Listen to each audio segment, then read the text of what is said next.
আজকে যেই সিনেমাটা আমি আপনাদের সামনে তুলে ধরতে চলেছি সেটা এমন এক গল্প যেটা 2025 সালে আমার মনে হয় না আপনি অন্য কোথাও দেখেছেন। এই মুভিটি কিছুদিন আগেই মুক্তি পেয়েছে, আর এটা একটা মুভি নয়, এটা এক ভয়ঙ্কর বাস্তবতার প্রতিচ্ছবি। এই গল্পে রয়েছে একটি পরিবার যাদের রাতের আধারে সীমান্ত পেরিয়ে পালিয়ে যেতে হয় এক দেশ থেকে আরেক দেশে। কিন্তু কেন তারা পালিয়েছিল নিজেদের দেশ ছেড়ে? বাঁচার জন্য, নতুন জীবনের খোঁজে, একরাশ ভয় আর অনিশ্চয়তা বুকে নিয়ে তারা পাড়ি দেয় অজানার পথে। কিন্তু নতুন দেশে এসে শুরু হয় নতুন নতুন বিপদ। তারা ভেবেছিল সব সমস্যা শেষ হয়েছে, কিন্তু আসলে তখনই হয় সবকিছুর শুরু। এই পরিবারটি এরপর কি কি বিপদের মুখোমুখি হয়, কেনই বা তারা সেই বিপদে পড়ে, আর কিভাবে তারা লড়াই করে প্রতিটা মুহূর্ত, সব জানবেন এই ভিডিওর প্রতি মিনিটে। তাই আর বেশি দেরি না করে চলুন শুরু করা যাক আজকের ভয়ঙ্কর বাস্তবতার গন্ধমাখা গল্প, ট্যুরিস্ট ফ্যামিলি। তো মুভির শুরু হয় একটা ছোট্ট পরিবারকে দিয়ে, যেখানে আমরা দাস নামের এক ব্যক্তি, তার স্ত্রী বসন্তী, বড় ছেলে নিতু আর ছোট ছেলে মুরলিকে দেখতে পাই। এবার আমরা দেখি যে দাসের পরিবার চুরি করে রাতারাতি শ্রীলঙ্কা থেকে ভারতে আসে আর রামেশ্বরমে পৌঁছে একটু স্বস্তি পায়। এরপর দাস তার পরিবারকে বলে যে ঈশ্বরের কৃপায় আমরা অবশেষে ভারত পৌঁছাতে পারলাম। কিন্তু তখনই তার ছোট ছেলে মুরলি তাকে বলে যে, বাবা, আমি তো আমার একটা ব্যাগ বোটেই ভুলে এসেছি, আমি এক্ষুনি গিয়ে নিয়ে আসছি। এরই মধ্যে কিছু কনস্টেবল দাসের পরিবারকে দেখে ফেলে আর সঙ্গে সঙ্গে গিয়ে তাদের ঘিরে ফেলে। এরপর তাদের মধ্যে ভৈরব নামের একজন কনস্টেবল তাদের জিজ্ঞেস করে যে, তোমরা কারা আর এত রাতে এখানে কি করছো? তখন দাস তাদের সত্যিটা জানায় যে, স্যার, আমি কাজের খোঁজে আর আমার পরিবারকে প্রতিপালন করার জন্য শ্রীলঙ্কা থেকে ভারত এসেছি। সে বলে যে, স্যার, আমাদের দেশের পরিস্থিতি খুবই খারাপ, ওখানে জিনিসপত্রের দাম খুব বেড়ে গেছে আর আমি ভালো কোনো কাজও পাইনি, তাই আমি আমার পরিবারকে নিয়ে ভারতে চলে এসেছি। এটা শুনে ভৈরব তাকে বলে যে, ঠিক আছে, আমি তোমার কথা বুঝতে পেরেছি, কিন্তু আমাকে এটা বলো যে তোমরা এখানে কিভাবে জীবন কাটাবে? এখানে কি তোমাদের কোনো চেনা জানা লোক আছে? তখন দাস তাকে জানায় যে, হ্যাঁ, আমার শালা ভারতেই থাকে আর সে আমাদের রিসিভ করার জন্য রামেশ্বরম এসেছে, কিন্তু সম্ভবত পুলিশকে দেখে সে এখানেই কোথাও লুকিয়ে পড়েছে। এরপর ভৈরব জিজ্ঞেস করে যে, তোমার শালাকে দেখতে কেমন? দাস বলে যে, আমার শালার চেহারায় একটু মোটা আর তার মাথায় কোকড়ানো চুল আছে, অর্থাৎ যে কেউ তাকে সহজেই চিনতে পারবে। এরপর কনস্টেবলরা আশেপাশের এলাকায় দাসের শালাকে খুঁজতে থাকে, আর তখনই তারা বোটের পেছনে যোগীবাবু অর্থাৎ প্রকাশকে লুকিয়ে থাকতে দেখে। এবার পুলিশ দাসের পরিবারের সাথে সাথে প্রকাশকেও গ্রেপ্তার করে নেয়, কারণ তারা তখনও নিশ্চিত ছিল না যে দাস সত্যি বলছে কিনা। এরপর যখন তারা সবাইকে পুলিশ স্টেশনে নিয়ে যেতে থাকে, তখন ভ্যানে দাসের সেই ছোট্ট ছেলে মুরলি তার ব্যাগ থেকে একটা কুকুর বের করে, যেটা সে আসলে সমুদ্রের ধারে পেয়েছিল। এবার ভৈরব যখন মুরলিকে জিজ্ঞেস করে যে, এই কুকুর ছানাটা কি তোমরা সাথে নিয়ে এসেছো? তখন মুরলি তাকে সেই কুকুর ছানাটিকে নিয়ে এক ইমোশনাল গল্প শোনাতে থাকে, যা শুনে ভৈরব ইমোশনাল হয়ে যায়। এরপর সে দাসকে বলে যে, তোমার ছেলের কথা শুনে বোঝা যাচ্ছে যে তোমার পুরো পরিবারটা ভালো আর সৎ হৃদয়ের মানুষ, তাই আমি তোমাদের একটা সাহায্য করছি। সে বলে যে, তোমরা এটা ভেবে নাও যে যখন তোমরা ভারতে এসেছিলে তখন এখানে তোমাদের কেউ দেখেনি, আর তারপর তোমরা চেন্নাই গিয়ে থাকতে শুরু করলে, তাই এখন এই কথাটা মাথায় রেখে নিজেদের জীবন কাটাও, আর কখনো কাউকে বলো না যে পুলিশ তোমাদের এমনি ছেড়ে দিয়েছিল। এইভাবে ভৈরব দাস ও তার পরিবারকে ওখানেই নামিয়ে দেয়। এরপর ওখান থেকে প্রকাশ একটা ক্যাব বুক করে, আর তারপর তারা ঠিক করে যে প্রথমে তারা রামেশ্বরম ঘুরবে আর তারপর চেন্নাই যাবে। এতক্ষণে আমরা জানতে পারি যে দাসের চরিত্রটা খুব সরল আর শান্ত স্বভাবের।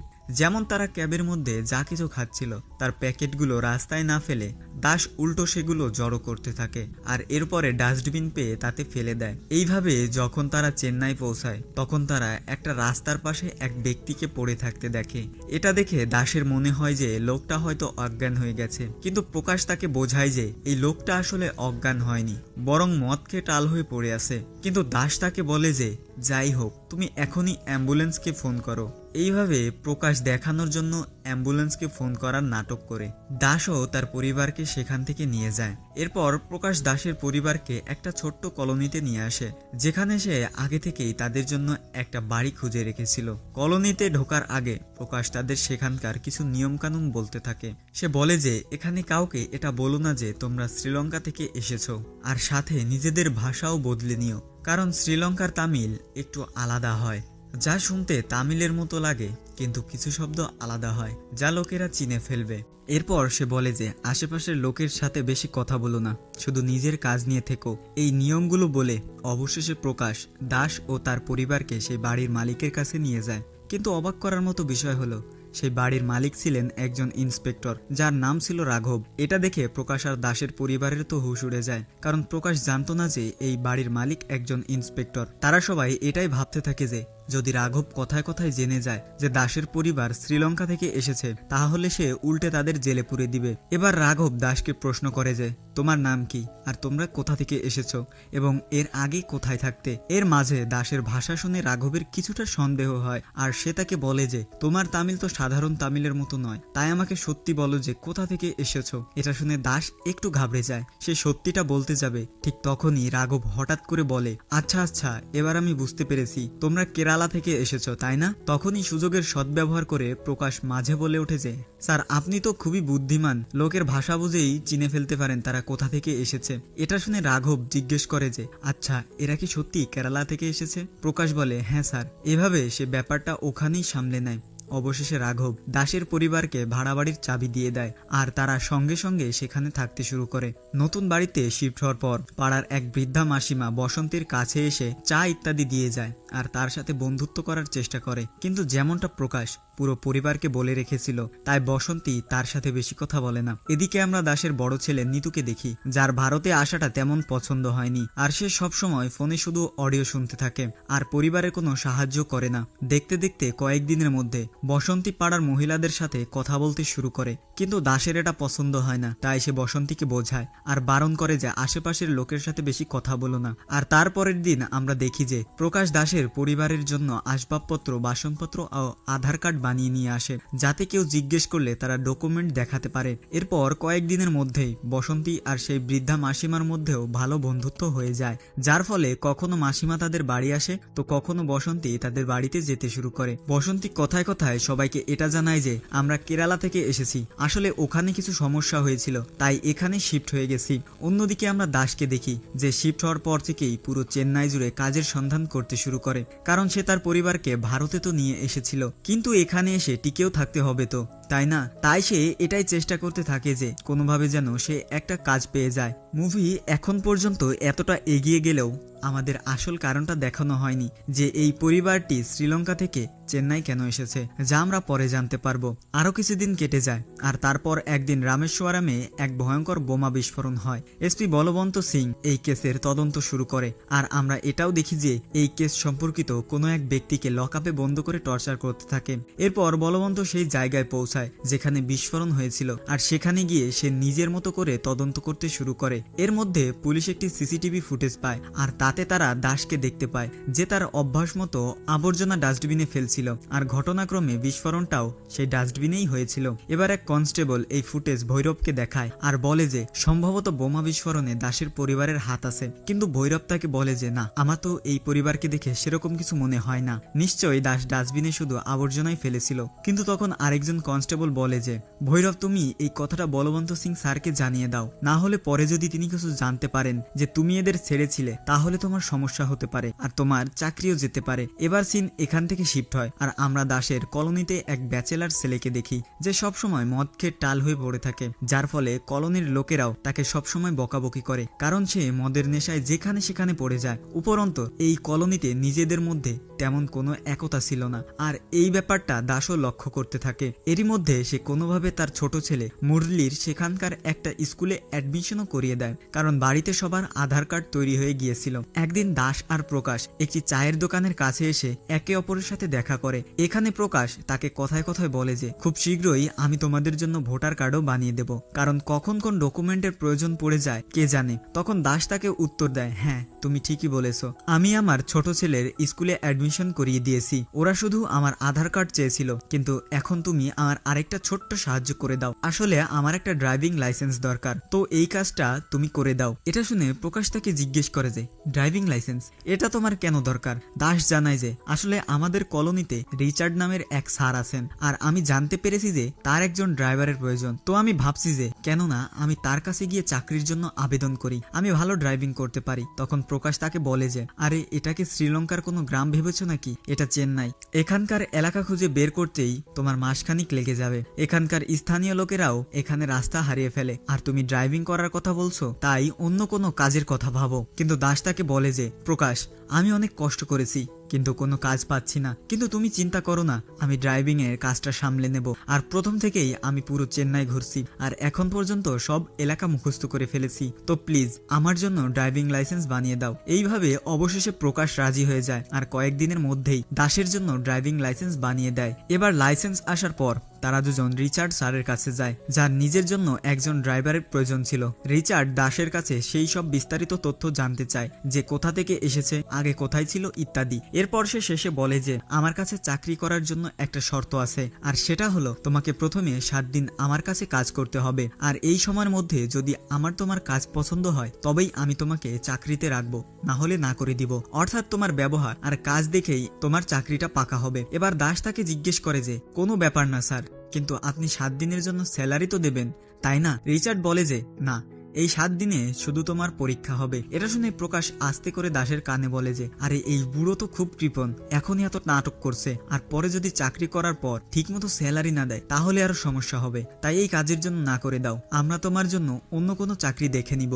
দাস রিচার্ডকে না করতে যাবে, ঠিক তখনই বাড়ির রাঁধুনি দাস আর প্রকাশকে কাগজের কাপে চা এনে দেয়। এটা দেখে রিচার্ড তাকে বলে যে এটা তুমি কি করছো? যদি আমার আত্মীয় বা বন্ধুরা আসে তাহলেও কি তুমি তাদেরকে এই কাগজের কাপে চা দেবে? আর সেসব ছাড়ো, যখন তুমি প্রথমবার কাজ চাইতে এসেছিলে তখন কি আমি তোমাকে কাগজের কাপে চা দিয়েছিলাম? না তো, তাই যাও আর কাপে চা নিয়ে আসো। এবার রিচার্ডের এই চরিত্র দেখে দাস তার প্রতি ইমপ্রেস হয়ে যায়, আর ভাবতে থাকে যে এই লোকটা মনের দিক থেকে ভালো, তাই তাকে চাকরিতে রেখেই দিবে। এইভাবে সে অবশেষে তার শর্ত মেনে নেয়, আর বলে যে ঠিক আছে, আমি আপনার কাছে 7 দিন কাজ করব, এরপর আপনি আপনার সিদ্ধান্ত নেবেন।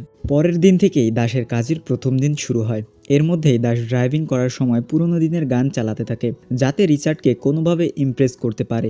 একদিন বসন্তী সেই বৃদ্ধা মাসিমার বাড়ি কোনো কাজে যায়, কিন্তু সেখানে সে দেখে যে মাসিমার শরীরটা একটু খারাপ, আর সাথে মাসিমার স্বামী শেখরও সেখানে উপস্থিত আছেন। বসন্তী তাকে জিজ্ঞেস করে যে আপনারা দুজন এই বাড়িতে একা কেন থাকেন? তখন শেখর তাকে জানায় যে আসলে আমাদের লাভ ম্যারেজ ছিল, কিন্তু আমাদের বাড়ির লোক এই বিয়েতে রাজি ছিল না, তাই আমরা পালিয়ে বিয়ে করে নিই। তারপর ঈশ্বর আমাদের কোনো সন্তানও দেননি। এইভাবে সে তাকে নিজের দুঃখের কাহিনী শোনায়। অন্যদিকে দাস রিচার্ডের গাড়িতে নানান ধরনের গান চালিয়ে তাকে ইমপ্রেস করার চেষ্টা করে, কিন্তু এরই মধ্যে একদিন রিচার্ড তাকে বলে যে এই ফালতু গানগুলো বন্ধ করো, কারণ আমার এই মিউজিক একদমই পছন্দ নয়।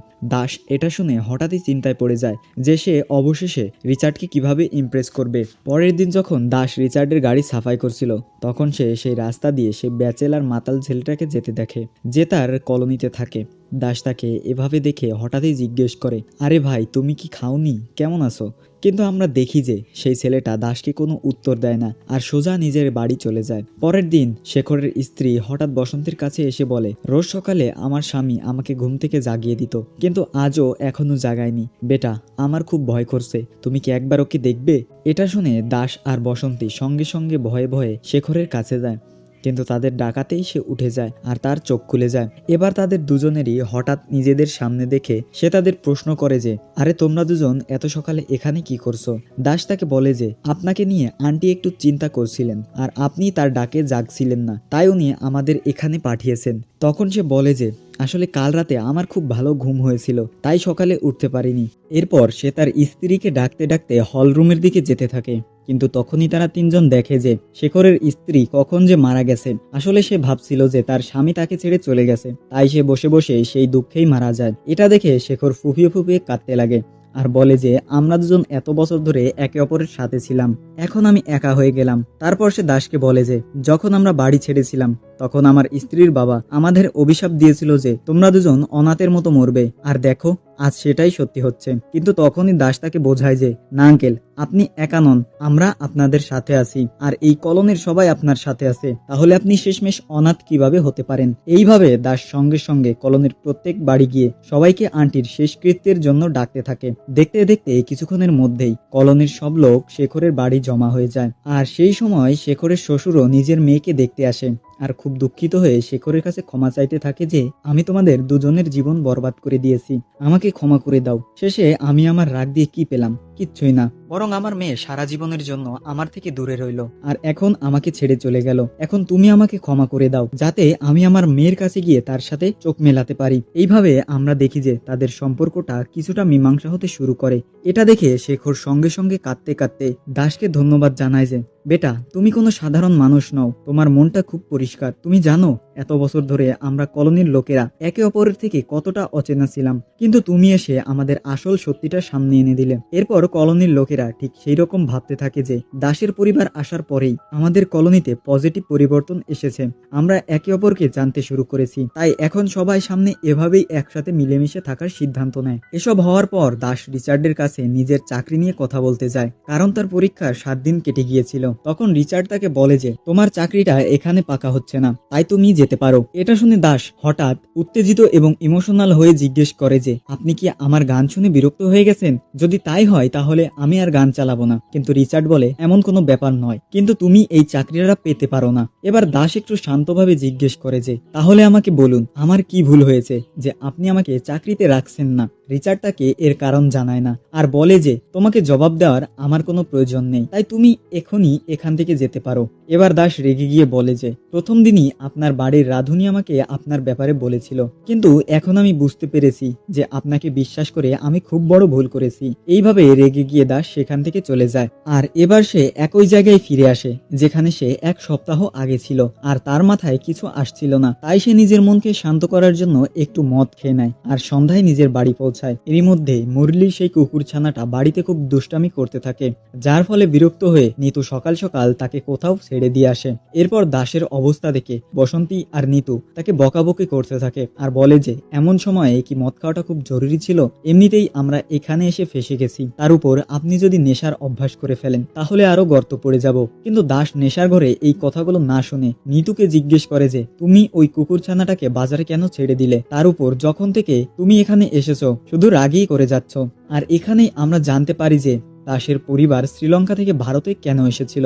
আসলে শ্রীলঙ্কায় নিতু একটা মেয়ের সাথে রিলেশন করত, কিন্তু যখন এই কথাটা সেই মেয়ের বাবা মায়ের কানে যায় তখন তারা সরাসরি দাসকে হুমকি দেয় যে যদি তোমার ছেলে আমার মেয়ের সাথে দেখা করে তাহলে আমরা তোমার পরিবারের নাম ও নিশান মিটিয়ে দেব। তারা বেশ প্রভাবশালী পরিবার ছিল, তাই ভয়ে ভয়ে দাস তার পরিবারকে নিয়ে ভারতে চলে আসে। এবার নিতু দাসকে জিজ্ঞেস করে যে বাবা সেদিন এইরকম কেন করেছিলেন? আপনি ভারতে কেন চলে এলেন? দাস জবাব দেয় শুধু আমিই নই, পৃথিবীর যে কোনো বাবাই নিজের পরিবারকে বাঁচানোর জন্য এমনটা করত।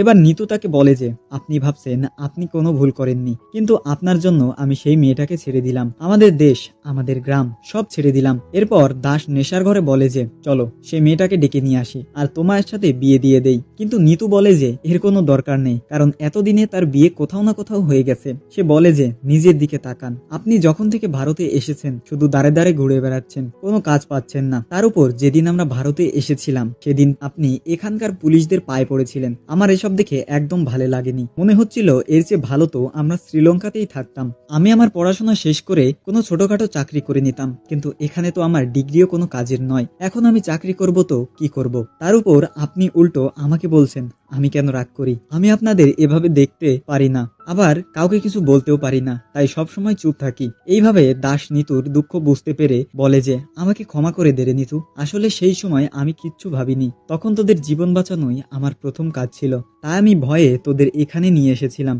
এটা শুনে নিতু একটু ইমোশনাল হয়ে বলে যে না বাবা আপনি আমাকে ক্ষমা করে দিন, যদি আমার সেই কথাটা সামনে না আসতো তাহলে আমাদের এখানে আসতে হতো না, আমার জন্য আমাদের এখানে আসতে হয়েছে।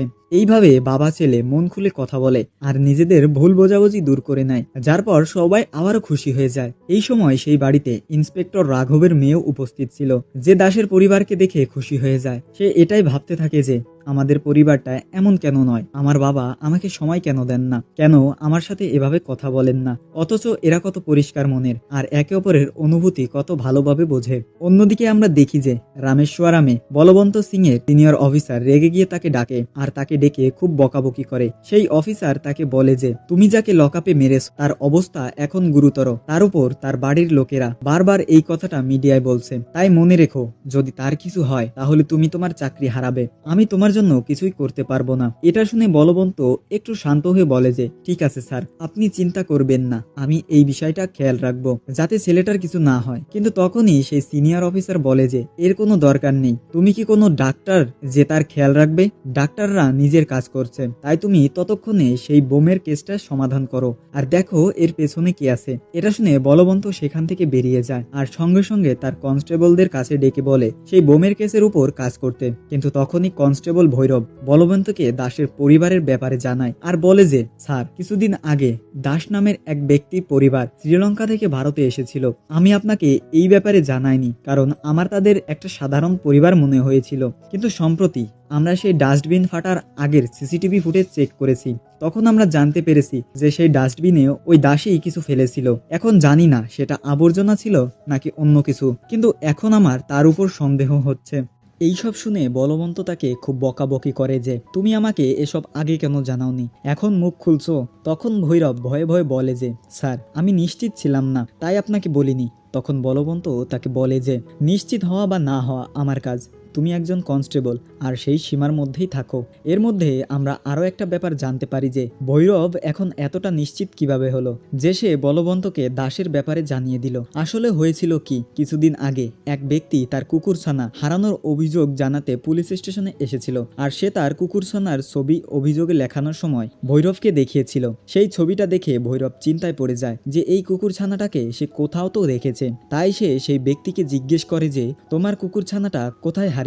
তখন সেই ব্যক্তি বলে যে আমি তাকে নিয়ে সমুদ্র সৈকতে গিয়েছিলাম, কিন্তু তখনই আমি একটু এদিক ওদিক হই আর সে কোথায় চলে গেল জানি না, আমি তারপর অনেক জায়গায় খুঁজেছি কিন্তু তাকে পাইনি। তখনই হঠাৎ ভৈরবের মুরলির কথা মনে পড়ে যে মুরলির কাছে ঠিক এই রকম দেখতে একটা কুকুরছানা ছিল যার ব্যাপারে মুরলি বলেছিল যে ওটাকে শ্রীলঙ্কা থেকে এনেছে। তো এইসব দেখে ভৈরব বুঝতে পারে যে মুরলি সেদিন মিথ্যা কথা বলেছিল, অর্থাৎ সে সেই কুকুরছানাটা ওখানকার সৈকত থেকেই তুলেছিল। আর যখন মুরলি মিথ্যা বলছিল তখন হতে পারে যে দাসও মিথ্যা বলছিল আর তারা নিজেরা এখানে কোনো খারাপ উদ্দেশ্যে এসেছে। এইভাবে ভৈরব নিশ্চিত হয়ে গিয়েছিল, তাই সে এখন এই কথাটা বলবন্তকে জানিয়েছিল, কারণ তারও এখন বিশ্বাস হয়ে গিয়েছিল যে নিশ্চয়ই সে ডাস্টবিনে বোমাটা দাসই রেখেছিল। এদিকে বলবন্ত সিং এর টিম আবার সেই সিসিটিভি ফুটেজটা চেক করে যেখানে তারা কোনো এক ব্যক্তিকে ডাস্টবিনে কিছু ফেলতে দেখে, কিন্তু তাতে তারা দাসের মুখ দেখতে পায় না। কিন্তু তখনই তারা লক্ষ্য করে যে সেই ব্যক্তি যে ক্যাবটা বুক করেছিল সেই গাড়ির নাম্বারটা পরিষ্কার দেখা যাচ্ছে, তাই তারা সেই গাড়ির নাম্বার নোট করে সেই ড্রাইভারকে খুঁজে বের করে আর তার কাছে পৌঁছে যায়। তারা ড্রাইভারকে জিজ্ঞেস করে যে তুমি সেদিন দাসের পরিবারকে কোথায় নামিয়েছিলে। তখন সেই ড্রাইভার তাদের বলে যে স্যার, তাদের দেখে তো মনে হচ্ছিল না যে তারা কোনো খারাপ কাজ করবে, কারণ সেই লোকটা খুবই সহজ সরল ছিল আর তার পরিবারও খুব মিশুক ছিল।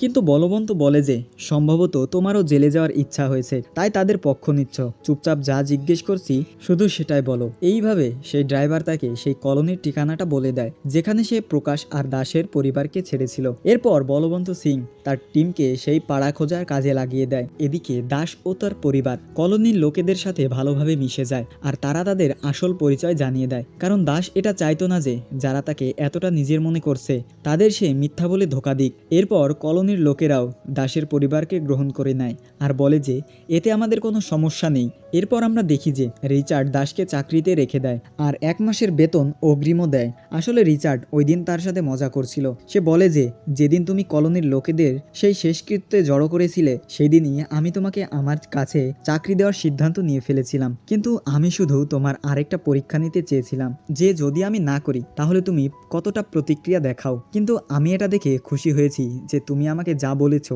সেটা ঠিকই বলেছো, কিন্তু প্রয়োজনের থেকে বেশি খারাপ শব্দ ব্যবহার করনি। এরই মধ্যে আমরা দাসের বাড়িওয়ালা রাঘবের মেয়েকে দেখি যে এখন নিতুকে পছন্দ করতে শুরু করেছে। পরের দিন আমরা দেখি যে শেখরের স্ত্রীর জন্য চার্চে একটা ছোট্ট শেষকৃত্যের আয়োজন করা হয়, তাই কলোনির সব লোক মাইকের সামনে এসে শেখর আর তার স্ত্রীর ব্যাপারে ভালো ভালো কথা বলে। আর সেই সময় আজ সেই মাতাল ব্যাচেলার ছেলেটাও মাইকের সামনে এসে বলে যে কলোনির লোকেরা আমাকে গালি দিত যে আমি মাতাল, যেখানে সেখানে মদ খেয়ে টাল হয়ে পড়ে থাকি। কিন্তু আমি মদ কেন খাই এটা কেউ কখনো জিজ্ঞেস করেনি। আসলে আমার মা কোনো এক অসুখের কারণে এই দুনিয়া ছেড়ে চলে গেছেন। আর সেই অসুখটা এমন ছিল যে একটা সময় এমন আসে যে তিনি আমাকে চিনতেও পারতেন না। তারপর তার চলে যাওয়ার পর আমি একা হয়ে যাই আর বুঝতে পারছিলাম না যে জীবনে কিভাবে এগিয়ে যাব, যার ফলে আমার মদের অভ্যাস হয়ে যায়। কিন্তু তখনই আমাদের কলোনিতে দাস ভাইয়ের আগমন হয়, যিনি আমার সাথে কথা বলেন, আমায় প্রশ্ন করেন আর তারপর আমায় সাহস যোগান। এবার কলোনির সব লোক তার কথা শুনে খুব ইমোশনাল হয়ে যায় আর বলে যে তোমার ভেতরে এত কষ্ট ছিল আমরা কখনো জানতে পারিনি, কিন্তু তুমি চিন্তা করো না, আজ থেকে আমরা সবাই তোমার সাথে আছি আর তুমি এখন থেকে আর একা নও। পরের দিন আমরা দেখি যে বলবন্ত সিং তার পুরো বাহিনী নিয়ে সেই কলোনিতে চলে আসে। এরপর সে প্রত্যেক বাড়ি গিয়ে ভৈরবকে সাথে নিয়ে শনাক্ত করাতে করাতে জিজ্ঞেস করে যে এটাই কি সেই পরিবার যাকে তুমি ছেড়ে দিয়েছিলে। কিন্তু ভৈরব প্রত্যেকবারই তাকে না সূচক উত্তর দিতে থাকে। এরপর অবশেষে তারা দাসের পরিবারের কাছেও পৌঁছে যায় আর ভৈরবকে নিজের সামনে দেখে পুরো পরিবার বুঝতে পারে যে আজ তারা আর বাঁচবে না, আজ ধরা পড়ে যাবে। কিন্তু তখনই এমন কিছু হয় যা কেউ ভাবেনি, কারণ সবাইকে অবাক করে দিয়ে ভৈরব নিজের কথা থেকে সরে যায় আর দাসকে দেখেও না করে দিয়ে বলে যে এটা সেই পরিবার নয় স্যার। এটা দেখে বলবন্ত সিং রেগে গিয়ে ভৈরবকে বকাবকি করতে থাকে আর বলে যে এখন কি তুই আমার সাথে খেলা করছিস? আমরা এখন পর্যন্ত পুরো কলোনির চক্কর লাগিয়ে ফেলেছি, কিন্তু সেই পরিবারকে এখনো আমরা পাইনি। তো তুই বল, সেই পরিবার যদি এখানে না থাকে তাহলে কোথায় আছে? ভৈরব চুপচাপ তার কথা শুনতে থাকে আর কিছু বলতে যাবে, ঠিক তখনই সবার সামনে একটা ফোন আসে আর তারা খবর পায় যে বলবন্ত আসলে যাকে লকআপে মেরেছিল সে এখন মারা গেছে। তাই এখন তার পরিবার বলবন্ত সিং এর বিরুদ্ধে অভিযোগ করেছে আর তাকে গ্রেপ্তার করার আদেশও এসে গেছে। এইভাবে আমরা দেখি যে কিছু পুলিশ এসে বলবন্ত সিংকে গ্রেপ্তার করে নিজেদের সাথে স্টেশনে নিয়ে যায়। এরই মধ্যে যখন ভৈরব সেখান থেকে যাচ্ছিল তখন দাস দৌড়ে তার কাছে আসে আর তাকে জিজ্ঞেস করে যে স্যার আপনি তো আমাদের চেনেন, তাহলে আপনি আমাদের কাছে মিথ্যা কেন বললেন আর আমাদের কেন বাঁচালেন? ভৈরব এটা শুনে তাকে জানায় যে এমনটা নয় দাস, আসলে আমি তোমাকে এখানে গ্রেফতার করাতেই এসেছিলাম, কিন্তু এখানে আসার পর জানতে পারলাম যে তোমার পরিবার কতটা ভালো। কারণ যখন পুলিশ কলোনির সব বাড়িতে গিয়ে জিজ্ঞাসাবাদ করছিল তখন কলোনির সব লোক শ্রীলঙ্কান ভাষায় কথা বলছিল যাতে তোমার পরিবার ধরা না পড়ে। আর সেই সব দেখেই আমি বুঝে গিয়েছিলাম যে যদি পুরো কলোনি দাসকে বাঁচাচ্ছে তাহলে দাসের পরিবার ভুল হতে পারে না। সে বলে যে এর মানে তুমি এত ভালো যে তুমি কারো ক্ষতি করনি। এখন তুমিই বলো, যদি আমি তোমাকে গ্রেফতার করাই তাহলে আমার পাপ লাগবে কিনা? এটা শুনে দাস তাকে ধন্যবাদ জানায় আর বলে যে স্যার আমি একা আমার দেশ থেকে এখানে এসেছিলাম, কিন্তু এখানের লোকেদের থেকে আমি অনেক ভালোবাসা পেয়েছি আর তারা আমার অনেক সঙ্গ দিয়েছে, যার মধ্যে আপনিও একজন। তখন ভৈরব তাকে বলে যে না দাস, এখন তুমি আর একা কোথায়, এখন তো তোমার পেছনে পুরো কলোনি আছে। এই কথা বলতে বলতে সে দাসের দিকে ইশারা করে আর যখন দাস পিছনে ফিরে তাকায় তখন সে সব কলোনির লোককে নিজের পিছনে জড়ো হয়ে দাঁড়িয়ে থাকতে দেখে। আর এরই সাথে এই মুভির গল্পটা এখানেই শেষ হয়।